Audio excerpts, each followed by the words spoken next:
Bismillahirrahmanirrahim. Assalamualaikum warahmatullahi wabarakatuh. Menanam sayuran merupakan kegiatan yang cukup menyenangkan. Ada banyak jenis sayuran yang dapat dibudidayakan di rumah maupun di kebun. Manfaat menanam sayur sendiri di rumah sangat banyak. Salah satunya adalah menghemat biaya atau pengeluaran kita sehari-hari. Bayangkan saja, jika kita memiliki pekarangan di rumah, kemudian ditanam semua jenis sayuran, dari sayuran kecil sampai sayuran yang besar, sudah dapat dipastikan kita akan menuai hasil dari menanam sayuran tersebut. Seperti halnya yang kami lakukan di rumah. Meskipun memiliki pekarangan kecil, tetapi tidak menyurutkan semangat kami untuk menanam sayuran. Karena memang hobi dari kami adalah menanam sayuran, tanaman, dan juga jenis buah-buahan lainnya. Berdasarkan jenis-jenisnya, sayur-sayuran memiliki karakteristik sendiri-sendiri. Tentu untuk memudahkan serta mensukseskan upaya budidaya, penting bagi kita untuk mengetahui benih yang ingin dibudidayakan serta teknik pembudidayaannya. Nah, Sobat Taman Inspirasi, di video sebelumnya kami pernah mengunggah tentang tanaman sayuran apa saja yang cocok dibudidayakan di lahan yang sempit. Nah, kali ini kami akan melanjutkan beberapa jenis dari tanaman sayuran tersebut. Secara umum, teknik budidaya tanaman sayuran apapun memiliki kesamaan. Nah, berikut ini beberapa manfaat jenis tanaman sayuran tersebut dan juga cara budidayanya.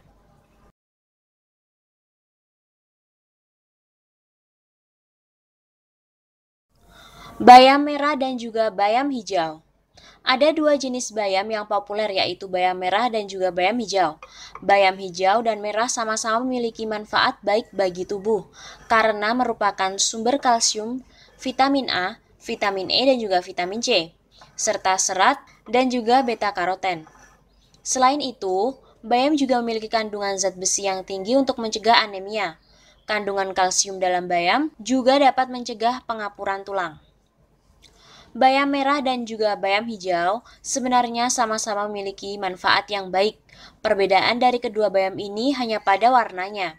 Bayam hijau memiliki kandungan klorofil dan beta-karoten lebih tinggi daripada bayam merah. Sedangkan bayam merah mengandung beta-sianin dan antosianin pigmen alami yang lebih tinggi daripada bayam hijau. Bayam hijau dan merah mempunyai sifat antioksidan, anti kanker, anti hipertensi, dan juga anti-hiperglikemik. Dengan antioksidan yang tinggi, bayam hijau dan merah memiliki manfaat anti-aging yang sama kuat.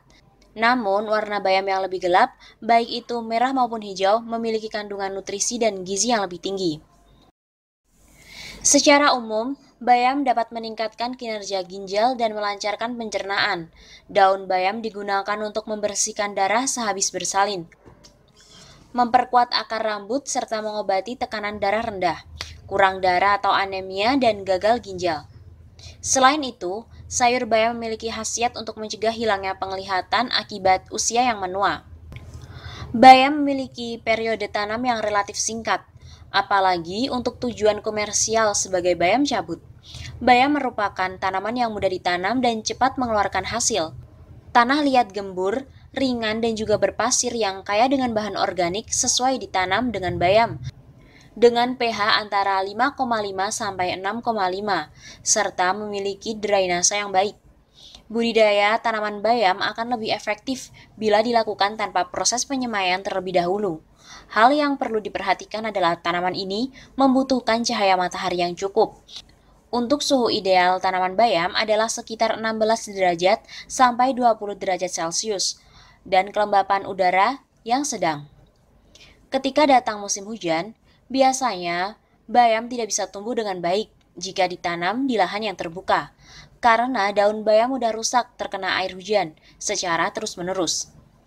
Dalam menanam bayam, perawatan dan pengaturan air merupakan faktor penting penentu keberhasilan panen.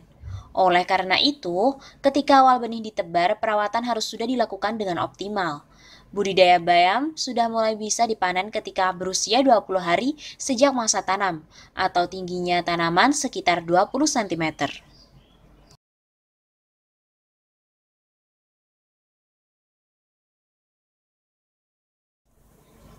Sawi pagoda atau takecai. Sawi tentu saja memiliki bermacam-macam jenis. Salah satunya adalah sawi pagoda, yang dikenal juga dengan nama yaitu takecai atau tatsoi. Sawi pagoda ini memiliki bentuk dan warna yang unik, yaitu selain bentuk daunnya yang oval, sawi pagoda ini juga memiliki warna hijau pekat yang sangat mencolok, serta bagian batang dan daun yang renyah. Bentuk daunnya yang mungil dan berjejer ke atas membentuk kerucut, mirip sekali dengan bentuk bangunan pagoda. Sangat cantik untuk dipandang maupun difoto dan rasanya tak lengkap kalau sebagai pecinta tanaman tapi tidak menanam sayuran ini. Apalagi tanaman ini termasuk mudah yang dirawat, tidak rewel dan tahan panas. Sawi pagoda atau takecai memiliki banyak sekali kandungan yang baik untuk kesehatan. Zat kimia ini antara lain alkaloid, kalium, iodium, dan zat samak. Manfaat sawi pagoda untuk kesehatan ada banyak sekali. Di antaranya mengandung vitamin B kompleks yang merupakan sekelompok vitamin B yang antara lain terdiri dari niacin, asam folat, dan juga riboflavin. Persyaratan tumbuh dari sawi pagoda. Sawi pagoda cocok tumbuh di dataran rendah maupun dataran tinggi. Di tanah yang gembur, cukup dengan sinar matahari, aerasi sempurna atau tidak tergenang dengan air, dan juga pH tanah berkisar 5,5 sampai 6. Suhu optimal untuk pertumbuhan tanaman ini adalah 20 derajat sampai 28 derajat Celcius. Biji disemai dalam keadaan gelap atau tidak mendapatkan cahaya sedikit pun. Setelah 2 hari, benih akan mengeluarkan sprout. Lalu sekitar hari ke-9 sampai ke-10, tanaman ini akan keluar daun sejatinya atau berdaun 4 helai. Untuk penanaman dengan polybag atau pot, disarankan untuk menambahkan kokopit yang mampu menyimpan cadangan air. Media untuk penanaman menggunakan polybag atau pot, kami menggunakan tanah, pupuk kompos, dan kokopit, dan ternyata hasilnya pun sangat memuaskan. Untuk yang tidak suka ribet, juga bisa menggunakan pupuk organik. Nutrisi yang digunakan pada tanaman sawi pagoda bisa menggunakan nutrisi AB mix. Pestisida yang diberikan untuk membasmi hama-hama pada sawi pagoda adalah pestisida nabati seperti bawang putih dan daun pepaya.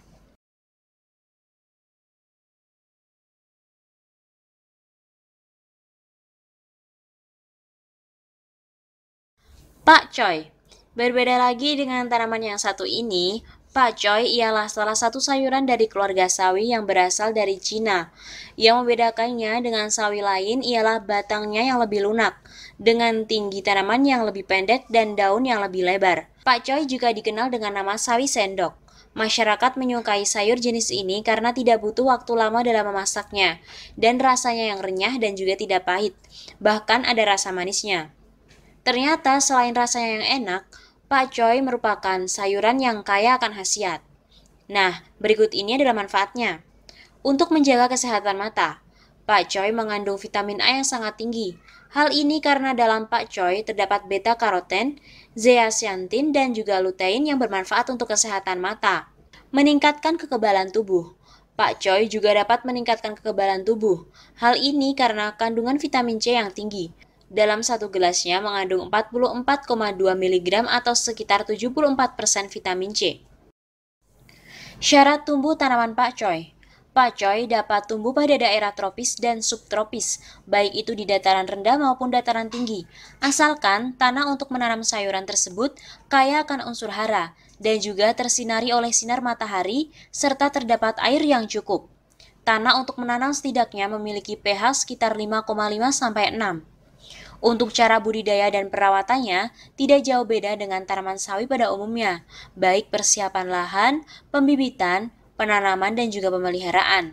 Pakcoy adalah jenis tanaman yang sangat bergantung pada air, maka harus dilakukan penyiraman secara teratur, terutama saat musim kemarau. Pakcoy dapat dipanen ketika sudah berumur 28-30 hari setelah penanaman tergantung cuaca, bibit, serta perawatannya. Pemanenan untuk konsumsi sendiri dapat dilakukan memotong bagian sawi yang terluar atau yang sudah tua. Tapi kalau untuk dipasarkan biasanya dengan cara dipotong.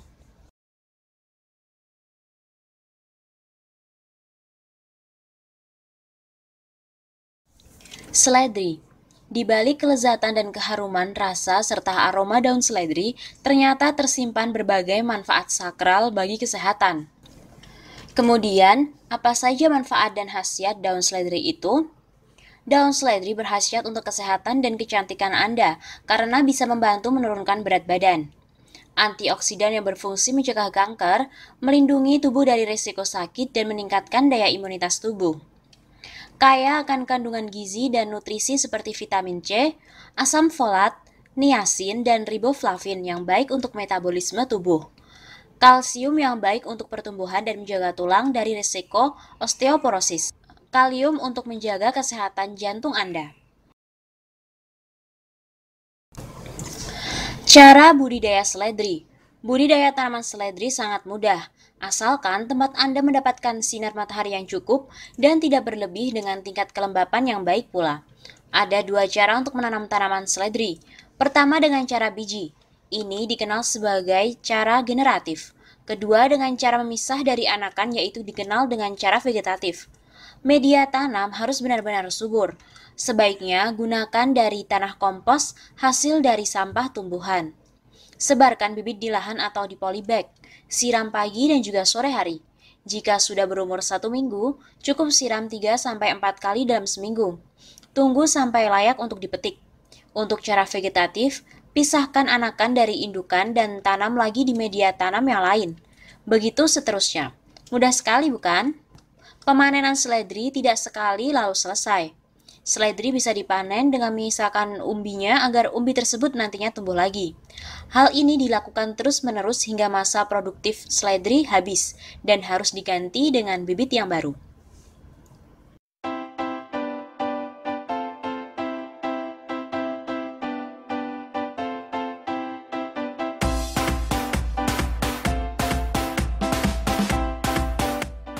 Dengan menanam sayur sendiri, maka kita akan lebih percaya akan kesehatan dan kesegaran sayuran yang akan kita konsumsi itu.